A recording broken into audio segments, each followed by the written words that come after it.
नमस्कार प्रशिक्षुओं, welcome to DElEd class. आज के वीडियो में हम पढ़ते हैं प्रशिक्षुओं पेपर 1 एडु 2 पेपर 2 प्रथम सेमेस्टर का, जिसे एडु 2 भी कहते हैं हम लोग।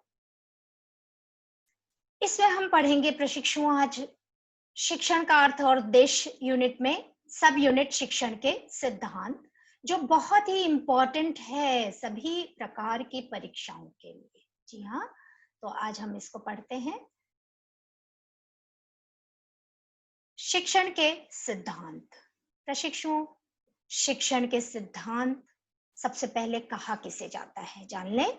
शिक्षण प्रक्रिया में विभिन्न मान्यताओं और आधारों का अनुगमन किया जाता है, यानी फॉलो किया जाता है, और इन आधारों और मान्यताओं को ही शिक्षण के सिद्धांत कहते हैं। अब आइए शिक्षण के मूलभूत सिद्धांत जानते हैं। Fundamental principles of teaching. तो शिक्षण अधिगम सिद्धांत में शिक्षण के मूलभूत सिद्धांत, पहला मूलभूत सिद्धांत है प्रशिक्षुओं क्रियाशीलता का सिद्धांत। क्रियाशीलता यानी principle of activity. According to Froebel ji ने कहा, बालक क्रिया द्वारा जल्दी सीखते हैं और हम भी क्रिया द्वारा अथवा करके सीखने से ज्ञान जो है वो स्थायी होता है, परमानेंट होता है, आत्मविश्वास बढ़ता है, व्यवहार में परिष्करण होता है। और इसके लिए विधियां कौन कौन से इस्तेमाल होती हैं? मॉन्टेसरी, किंडरगार्टन, डॉल्टन पद्धतियां क्रियाशीलता पर जोर देती हैं। नेक्स्ट मूलभूत सिद्धांत है प्रशिक्षुओं वैयक्तिक विभिन्नता का सिद्धांत। जी हाँ, आप जानते हैं कि एक ही बगीचे में विभिन्न रंग के, विभिन्न शेप के, साइज के, सब प्रकार के फूल होते हैं। अब सभी बच्चे समान नहीं होते, इसलिए प्रिंसिपल ऑफ इंडिविजुअल डिफरेंस इसी आधार पर कहता है कि छात्रों की आयु, बुद्धि, योग्यता, रुचि, अभिवृत्ति को ध्यान में रखकर किया गया शिक्षण कार्य सरलता से समझ में आएगा। अभिप्रेरणा का सिद्धांत मतलब मोटिवेशन का सिद्धांत, प्रिंसिपल ऑफ मोटिवेशन। अभिप्रेरणा का शाब्दिक अभिप्रेरणा क्या होती है? जैसे आप कहते हैं शाबाशी देते हैं, गुड, वेरी गुड, एक्सीलेंट, शाबाश, आउटस्टैंडिंग, ऑसम, इस तरह से। अशाब्दिक आप जेस्चर्स के थ्रू नहीं, इस तरह से दंड या पुरस्कार रूप में देते हैं। तो प्रशंसा और शाबाशी ही क्या है? छात्रों को अभिप्रेरित करती है अच्छा कार्य करने के लिए।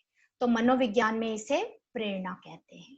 कैली जी के अनुसार शिक्षण में अभिप्रेरणा किसी न किसी रूप में अवश्य उपस्थित रहना चाहिए, इससे सीखने की क्रिया तीव्र होती है। नेक्स्ट है अभिरुचि का सिद्धांत। प्रिंसिपल ऑफ इंटरेस्ट, जिस कार्य में मन लगे उसमें रुचि होगी। शिक्षण कार्य ऐसा हो कि सीखने वाला तन्मयता से सीखे। अतः मैकडोगल जी ने कहा है, रुचि प्रच्छन्न ध्यान है तथा ध्यान रुचि का क्रियात्मक रूप है।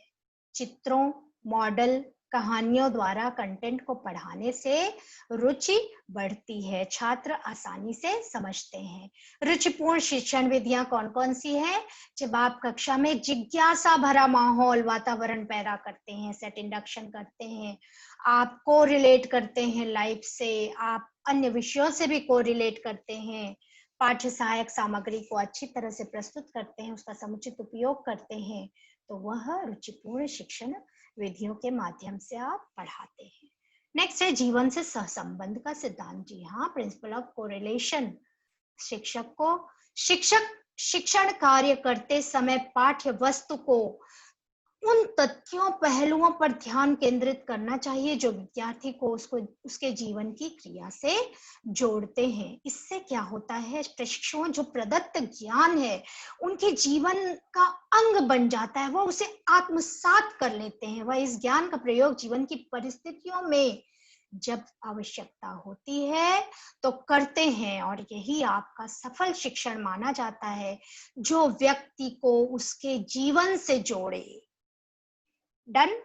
नेक्स्ट कम टू द मूलभूत सिद्धांत है हमारा चयन या चुनाव का सिद्धांत, प्रिंसिपल ऑफ सिलेक्शन। जी हाँ, ज्ञान का स्वरूप अथाह सागर है, अतः शिक्षण का चयन जरूरी है। इससे शिक्षण प्रक्रिया सौद्देश्यपूर्ण और सुनियोजित होगी। समय सारणी में किस विषय को पहले किस विषय को बाद में पढ़ाना है, सरल कठिन विषयों अथवा पाठ्य वस्तु में चुनाव, पाठ्य सामग्री प्रस्तुतिकरण कैसे किया जाए इसका चुनाव, कक्षागत समस्याओं का हल कैसे किया जाए, कब किया जाए इसका चुनाव। तो रायबर्न जी इसी संदर्भ में कहते हैं, शिक्षक के चयन की योग्यता पर शिक्षण की सफलता निर्भर करती है। अर्थात आपको चयन करते समय बहुत ही सावधानी पूर्वक चयन पाठ्य वस्तु का करना चाहिए। विभाजन का सिद्धांत, जी हाँ, जब बिग टॉपिक हो, बड़ा टॉपिक हो, जैसे यहाँ पर संप्रेषण शिक्षण के सिद्धांत, शिक्षण अधिगम के सिद्धांत में भी हमारे पास बहुत बड़ा टॉपिक था, तो उसको मैंने किस तरह से पहले यूनिट, फिर सब यूनिट, फिर टॉपिक, फिर सब टॉपिक में विभाजित किया। उसी प्रकार से आप भी जब आप देखें कि यह पाठ्य वस्तु बहुत ही बड़ा है, व्यापक है, तो उसे आप सरलीकृत कीजिए, सरल करके उसे छोटे छोटे सोपानों में बांट दीजिए और बांटकर उसे पढ़ाइए। तो प्रिंसिपल ऑफ डिवीजन ये कहलाता है। इसे छोटे लघु सोपानों का सिद्धांत भी कहते हैं। इसे छोटे सोपानों में विभक्त करना भी कहते हैं। व्यापक, दुरूह, जटिल, कठिन पाठ्य वस्तु को आसान ग्राह्य बनाने के लिए विभाजन उपयुक्त क्रिया है। यह एक वैज्ञानिक विधि है, क्योंकि आप जानते हैं क्रमबद्ध ज्ञान को ही विज्ञान कहते हैं, जिससे शिक्षक को निश्चित क्रम में छात्रों से सीखने की गति और स्तर का ज्ञान होता जाता है। वह अपना शिक्षण कार्य उसी हिसाब से उत्तरोत्तर सुधारता जाएगा। ठीक है, तो नियोजन के सिद्धांत पर आ जाइए, प्रिंसिपल ऑफ प्लानिंग। जी हाँ, बिना प्लान किए आप कक्षा में जाते हैं तो आपको समझ ही नहीं आएगा, आप जिगजैग होंगे। और अगर क्रमबद्ध रहना है, सुनियोजित रहना है, ऑर्गेनाइज्ड रहना है, तो आप बिल्कुल लेसन प्लान बनाकर जाइए, क्या, कैसे और कब पढ़ाना है। सुनियोजित पाठ्य योजना तैयार कीजिए। योजना से क्या होगा, आपका समय बचेगा, आपका धन बचेगा, आपका श्रम बचेगा, आपकी श्रम की भी बचत होगी और अधिगम बड़ा क्रमबद्ध हो जाएगा। क्रमबद्ध ज्ञान किसे नहीं अच्छा लगता भाई।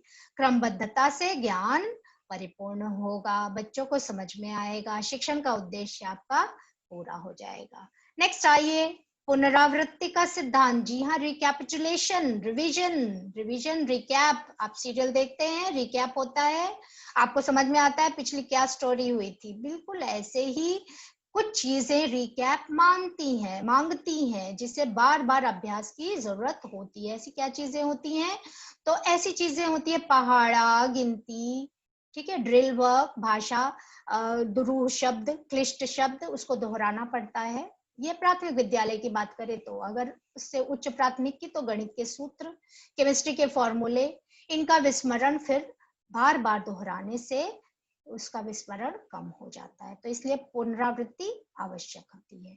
पुनरावृत्ति या आवृत्ति के तरीके क्या होते हैं, जैसे आप गृह कार्य दीजिए, यूनिट टेस्ट लीजिए, असाइनमेंट दीजिए, वर्कशीट करवाइए, तो ये सारी क्रियाओं को कराकर आप उनको पुनरावृत्ति कर सकते हैं। चॉक बोर्ड समरी भी लिखिए हर कक्षा के बाद, ठीक है, सारांश, शामपट सारांश जो लिखते हैं वो भी पुनरावृत्ति होती है। जब भी आप पाठ्य वस्तु पढ़ाएं तो उस पर आधारित छोटे छोटे प्रश्न भी पूछें, ताकि उनकी पुनरावृत्ति हो जाए और आपको पता चल जाए उन्हें समझ में आया या नहीं, और उससे आप निदान करके उनकी कठिनाइयों का उनका उपचार कर सकते हैं। नेक्स्ट है मनोविज्ञान का सिद्धांत। जी हाँ, मनोविज्ञान जानना आवश्यक है। बालकों का मनोविज्ञान जान लीजिए, अच्छा सा शिक्षण करेंगे आप तो शिक्षा में इससे आपके गुणात्मक सुधार होगा। प्रिंसिपल ऑफ साइकोलॉजी के तहत आवश्यकता अनुसार मनोवैज्ञानिक सिद्धांतों को प्रयोग करने से शिक्षण जो है, शिक्षक बालकों में वांछित परिवर्तन लाने में सफल हो सकते हैं। नेक्स्ट है निर्माण और मनोरंजन का सिद्धांत, principle of construction and recreation. जी हाँ, रचनात्मकता जो है, रिक्रिएशन, रचनात्मक शक्ति सभी में पाई जाती है, अवसर दिया जाए तो और भी प्रखर होती है। स्वाध्ययन, चिंतन, मनन इत्यादि क्रियाओं से बालक शीघ्र सीखता है। उसे मनोरंजनात्मक रूप देने से वह रुचिकर बन जाता है। अगर मैं याद करूं तो मुझे याद है कि हम लोगों ने बचपन में केजी या उसमें पढ़ा था 1 to buckle my shoe poem. तो 1 to बकल माई शू, इस तरह से आप हिंदी में भी पोयम 3 4 शट द डोर, 5 6 है ना, इस तरह से गिनती याद कराने के लिए उसको मनोरंजक क्रिया के रूप में बदलकर गिनती याद कराई गई। वो भी है जून नवंबर जानिए अप्रैल सितंबर 30, फरवरी 28 होते हैं तो बाकी सब 31। इस तरह से कुछ आप मनोरंजक बनाकर पढ़ा सकते हैं। नेक्स्ट है लोकतांत्रिक व्यवहार का सिद्धांत। जी हाँ, शिक्षक को, उससे पहले भी मैंने बताया था, teacher must not be biased. Democratic behaviour या डेमोक्रेटिक डीलिंग कक्षा से उसे करनी चाहिए। एक शिक्षक के रूप में ये नहीं कि जो उनके फेवरेट बच्चे हैं वो उत्पात भी करे तो उन्हें दंड ना दे, उन्हें इग्नोर कर दे, और जो बाकी बच्चों को जो उनके फेवरेट नहीं है, यूं ही है, तो उनको दंड दे गलती पर। तो ऐसा नहीं होना चाहिए। प्रशिक्षुओं, एक शिक्षक के रूप में कक्षा के सभी बच्चों के साथ शिक्षक का व्यवहार निष्पक्ष होना चाहिए। इस सिद्धांत का मूल तथ्य है सहभागिता और समानता। इस सिद्धांत के अनुसार कक्षा शिक्षण शिक्षार्थियों की सहभागिता पर आधारित होना चाहिए। उनकी क्रियाशीलता से पाठ्य वस्तु पढ़ाई जाती है तो उन्हें भी समझ में आएगी, शिक्षक भी क्रियाशील रहेंगे, छात्र भी क्रियाशील रहेंगे, और दोनों ही लोकतांत्रिक व्यवहार का अनुसरण करेंगे। तो ये था आज का वीडियो प्रशिक्षुओं, मूलभूत सिद्धांत का। नेक्स्ट वीडियो में नेक्स्ट टॉपिक के साथ, तब तक मेरा चैनल आप जरूर लाइक, शेयर और सब्सक्राइब कीजिए। धन्यवाद, आज के लिए इतना ही। नेक्स्ट वीडियो में फिर मिलते हैं।